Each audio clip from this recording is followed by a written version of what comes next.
How's it going, Yankee fans? Welcome back to Fireside Yankees with your boys, Alex and Nick. Now, a couple of major moves just fell through to the cracks, and the Yankees are now starting to round out this roster 2 days away from opening down. They did lose their game today 3-0 to the Washington Nationals, but as we know, spring training record does not matter at all. The spring training stats do, however, matter if you're Anthony Volpe and Oswald Peraza. But definitely kind of an interesting situation unfolding here with a couple of these players. I'm going to break it down for you guys. The players, notably, that are kind of on the fringe, some surprise send-downs, actually, regarding a couple of bullpen pieces. There's one bullpen piece up for grabs. You don't know where that's going to land. We're going to discuss maybe a couple options. Maybe they're going to make a trade. We have a couple players in mind for that. And obviously, there's a big outfield kind of position battle that was unfolding, and now the Yankees are still trying to figure out who that man is going to be on the 26-man roster. But Nick, before we dive into the most recent moves, how you doing today, my friend?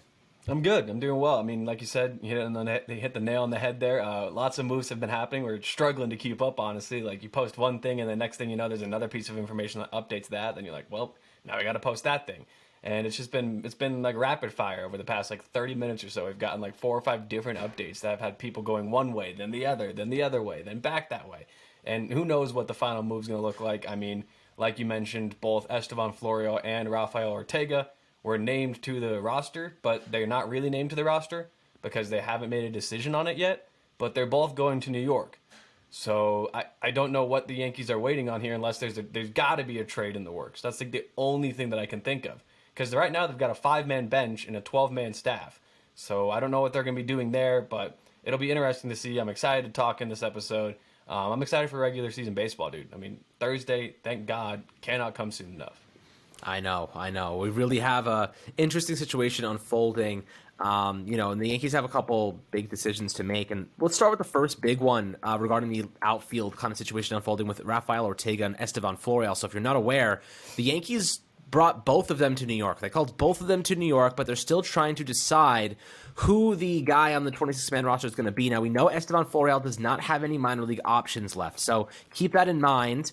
There's a reason he's still on the team right now because he was our number one prospect a couple years ago. The injuries have really taken its toll, but he is just a bad hitter. Like, through and through, the strikeout rates, the chase rates, the whiff rates, they are just really bad. And there's no way to justify him being on this roster aside from decent defense and good base running and athleticism.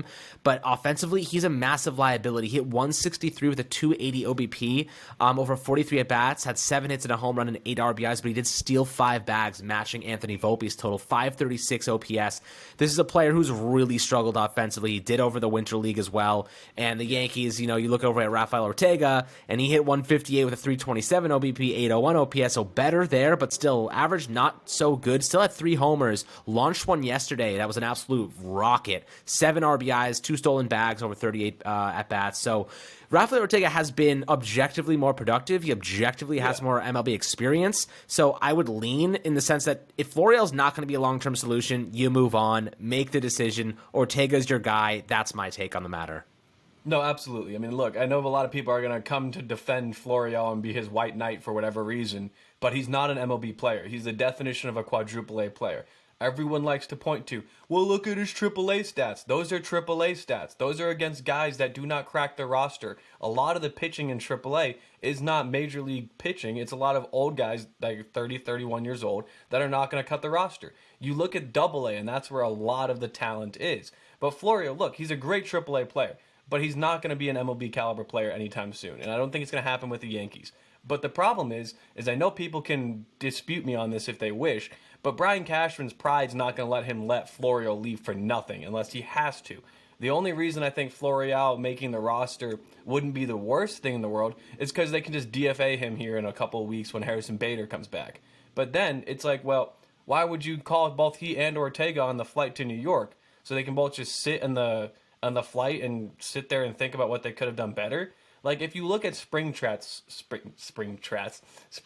stats solely, Ortega was the objectively better player. Florial OPS like 500 this spring over like 40 at-bats. He was not good. You look at his season last year with the Major League roster. Look, he didn't get a ton of opportunities. I'm not saying he did. But in the opportunities he did get, he posted a -7 WRC+. That is ass. MLB average is 100. And you want to tell me a guy with a -7 deserves a roster spot on a contending team that's fighting for a World Series this year? No. If the Yankees roster Florial and he's on this team mid-May, I'm not going to be a happy camper. Fortunately, we have some time to go before then. But Ortega, look, like you said, he also bat like 158 this spring. But he worked walks, he hit for power, he stole bases, and he plays all three outfield positions. So if it comes down to he or Florial, you got to go with Ortega. I'm really surprised Willie Calhoun got sent down. I mean, I know he has options, but the guy bat like 307 this spring with like an 800 OPS. The reason he was sent down is because he can't play defense very well. Left field is literally his only position he can play defense at. And we already have a couple of guys that are going to be vying for DH reps. So it makes sense that he was sent down. But the Florial somehow being named to like a potential roster spot, I just don't understand it. I know he's going to have a lot of defenders, and I know the comment section on this page is going to look like a war section when this gets posted. But I just don't see how much longer you can continue to just say, you know what, Florial, this is the year. This is the year that 35% strikeout rate drops out of nowhere, and he's a good hitter. It just doesn't happen. Even in AAA last year where he was good, look, he hit 16 home runs, stole 39 bags in 101 games, I want to say. Maybe it was 111 games. But he also struck out 31% of the time still. He's not an everyday major league hitter. He's not a bench major league hitter. He's a guy you'd bring in for defense in the late innings or a pinch runner. So now it's like, well, do the Yankees hold on to him and choose to move IKF? And even then, look, you know this. I rag on IKF more than anyone. Like, the guy's not a great baseball player. But I'd much rather have IKF on the bench than Florial. Yes, I mean, IKF on the bench than Florial is just objectively more value because he can play more positions and he at least can get on base occasionally, and he at least he has can some like not contact. strike out 35% of the time. Yeah, that's a big one. And look, you mentioned Willie Calhoun before. His numbers. Willie Calhoun has looked really good this spring, and defensively, yes, he's a bit of a liability. He's slightly below average defender, maybe well below average, but I digress. He's a fine player. He's a fine offensive piece to have on the back burner. Excellent hitter when on his game, when healthy. He's had some injury issues the past couple of years that have really held him back. And he's a lefty as well. And he's a lefty as well. There's no need for him on the team right now because you have guys like Oswaldo Cabrera and, of course, Aaron Hicks, who's actually been quite good offensively the last couple of weeks. So, shout out to Hicks, shout out to Hicks for performing well. Now I want to see during the regular season, but He's been playing a lot better than he did last year. So that is something to note. But Calhoun objectively should be on the roster over Florial, in my opinion. But I think that they just wanted more time to decide and see if they could get a trade through to get anything in return. People are saying trade Florial for a reliever. It's easier said than done. He has no value, guys. He's got no minor league options left. He's not very good. No. He wanted to be traded last year at the deadline, and Cashman couldn't find any buyers for him. So why would there be any now? The only player that has legitimate value right now, I mean, aside from like the big guys, and that has really a movable piece is IKF. And I think you might be able to trade him for an actual bullpen piece, maybe like a mid gem like a Clay Holmes. You might be able to get a Clay Holmes for him, like before we knew he was Clay Holmes, like the Clay like kind of shitty Holmes, but now he's like Clay. Oh damn, that's Clay Holmes. So it's we know the good version of him. Jose Trevino, another great example of trading low level prospects are just kind of inadequate players rather. For value. Jose Trevino was the best defensive catcher in baseball. We traded a low level prospect and Albert Abreu, who's made his way back to the Yankees somehow in crazy turn of events. Cashman's good at finding these low-key deals and finding value players. His scouting department is tremendous in that regard. So if we're going to move IKF, I'd bet money that we're going to get a player who impacts this team because the Yankees seemingly are a lot better at finding gems in the rough than trading for legitimate players who don't get hurt. You know what I mean? So it's kind of incredible, actually. It's almost like impressive how bad Cashman and that team is at finding great like legitimate established talent and then maintaining them, whereas they're tremendous when it comes to finding guys nobody's ever heard of who somehow are like becoming our premier closers or the best defensive catchers in baseball, and it's like or like really solid third basemen or really solid power hitting first basemen and Luke Voigt and Gio Urshela. Like, where do these guys even come from? You guys get like Tim LaCastro just made the Mets roster for God's sake. You know what I mean? Yeah. Like he's found so many diamonds in the rough, but the big deals always fall through, and those are the ones you need to pan out. Those are the ones you pay to pan out. Not to say that Carlos Rodon isn't going to pan out. The injury obviously is a little bit of a concern, but I think he'll bounce back fine. We've seen many over the past couple of years. Stanton, I'd say, like hasn't lived up to the potential, but when he's healthy, he is one of the best hitters in baseball. We know that, and that's objectively true.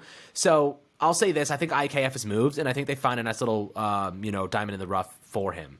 Yeah, no, I absolutely agree with you. I mean, the other thing that I'm thinking of as well is that maybe the Yankees are looking to potentially trade a guy for a starting pitcher and use Brito or Schmidt or Herman in long relief, and then you kind of roll from there.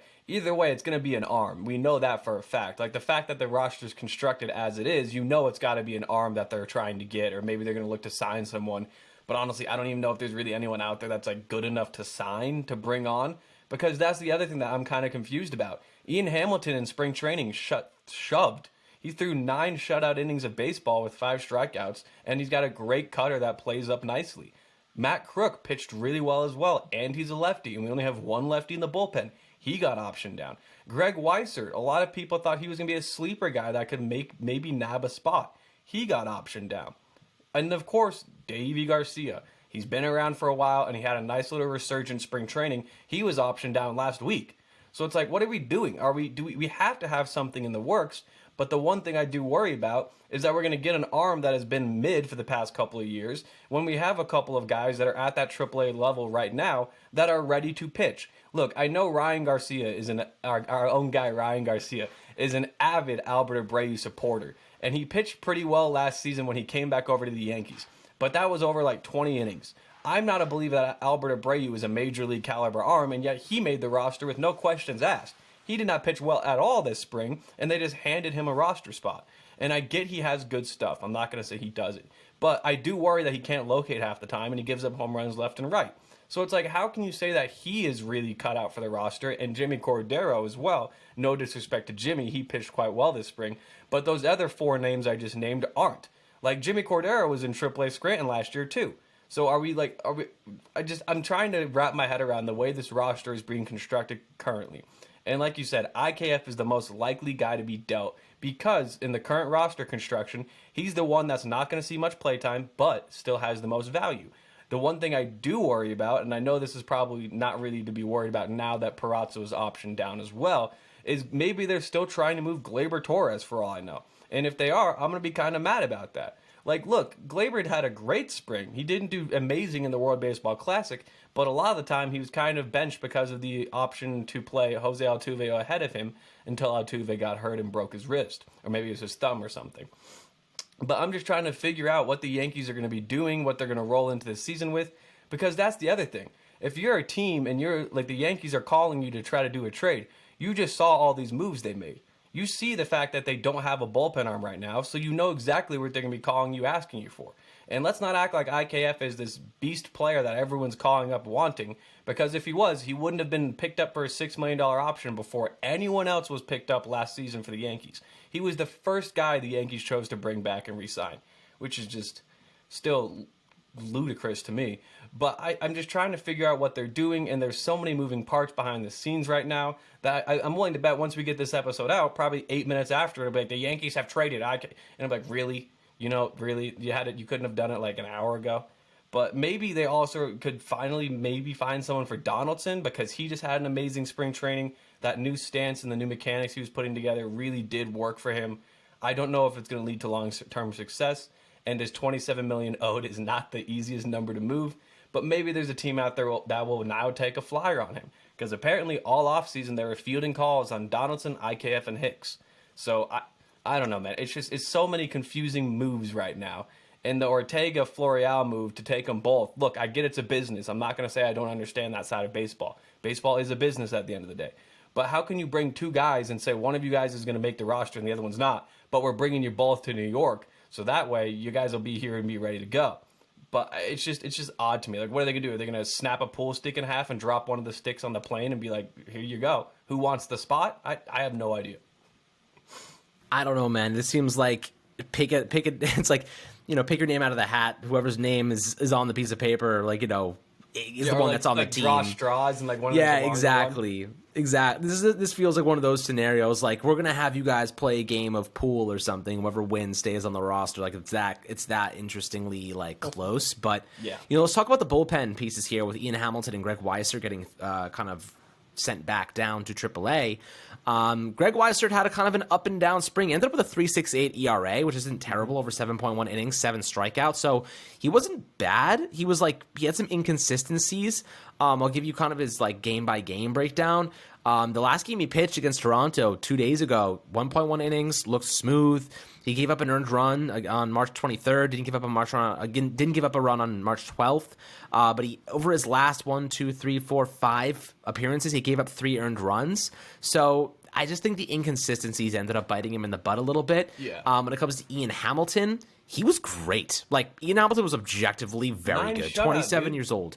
He was, 9 innings, no runs allowed, 6 strikeouts. I'm very surprised they sent him down, considering his dominance this spring. He earned a roster spot. If anything, I thought that Reiser would have been sent back to AAA. He has plenty of options left. And, you would have had Hamilton starting on this bullpen and starting on this roster. So I'm curious as to why they did it. The only reasoning I can come up with is that they're going to trade IKF or somebody for another bullpen arm who they feel is more established. Because I know Ian Hamilton isn't very established in terms of his career. He pitched in the MLB last year to 6.75 ERA, so he's not very proven or good. He only pitched 14.2 innings in his MLB career in total across 3 seasons. His first season coming back and his biggest sample size in 2018, where he had a 4.5 ERA. So I tell you this right now. Right now, it seems like the Yankees are going to be trying to trade for a more proven commodity, someone they feel like that can make an impact now, like a gem of those Clay Holmes, Wandy Peralta type guys that not a lot of people know but are just really valuable, and have a specific pitch sequence that they really prefer. Maybe a lefty, maybe like a middle. Maybe they try to replace Lucas Licky with losing him to the Padres, trading him to the Padres. Maybe they go out and try to find like a mid innings, just like long relief guy that's a lefty, who's not very good but can just eat up innings. Maybe they go in that kind of direction. Maybe a guy who's just a lefty in general who can just be more of a diversified option for them in the bullpen. We'll see here. This is going to be interesting. Maybe they have Brito take on a 26-man roster spot. I don't know. I don't think he's been confirmed yet, but maybe he makes the roster. So it's very interesting, man. What are your thoughts? Question marks out there still. That's what I don't get. Like, after today, you'd think that a lot of those question marks would be answered, and those questions would turn into answers. Instead, we've just somehow got more questions from today, and I don't know when we're going to get the answers to them. Realistically, we have tomorrow to make all of these moves finalized. And then the regular season starts Thursday. So it's like we have a 26-man roster, and you can't have a 14-man bullpen or a 14-man pitching staff. That's what you have to have a 13-man, I believe. Or maybe you can't have a 15-man. One of the two. I don't know. Either way, the Yankees have 12 right now. So it's like, what are we doing here? We have 5 starters and 7 bullpen arms. And one of the 5th starters is Johnny Brito, but he hasn't been confirmed, like you said. So it's like we're assuming that Johnny Brito is the 5th starter at this point. And then I guess I kind of understand maybe they're not going to roll out with a ton of bullpen arms because of the fact that Rodon is expected to be back first or second week of April, which is fantastic news. Brian Hoke reported that the other day. So his timeline is really, really expedited, which is nice. But then you also still have some concerns over Severino and his lat strain. Like, Severino's had injury issues for the past 4 seasons, and now he's getting off to the season injured. So it's like you do worry a little bit about that, which is why I'm like maybe they're looking to get a starter.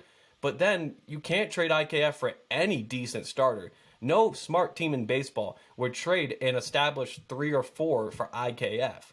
Like, that just doesn't make sense.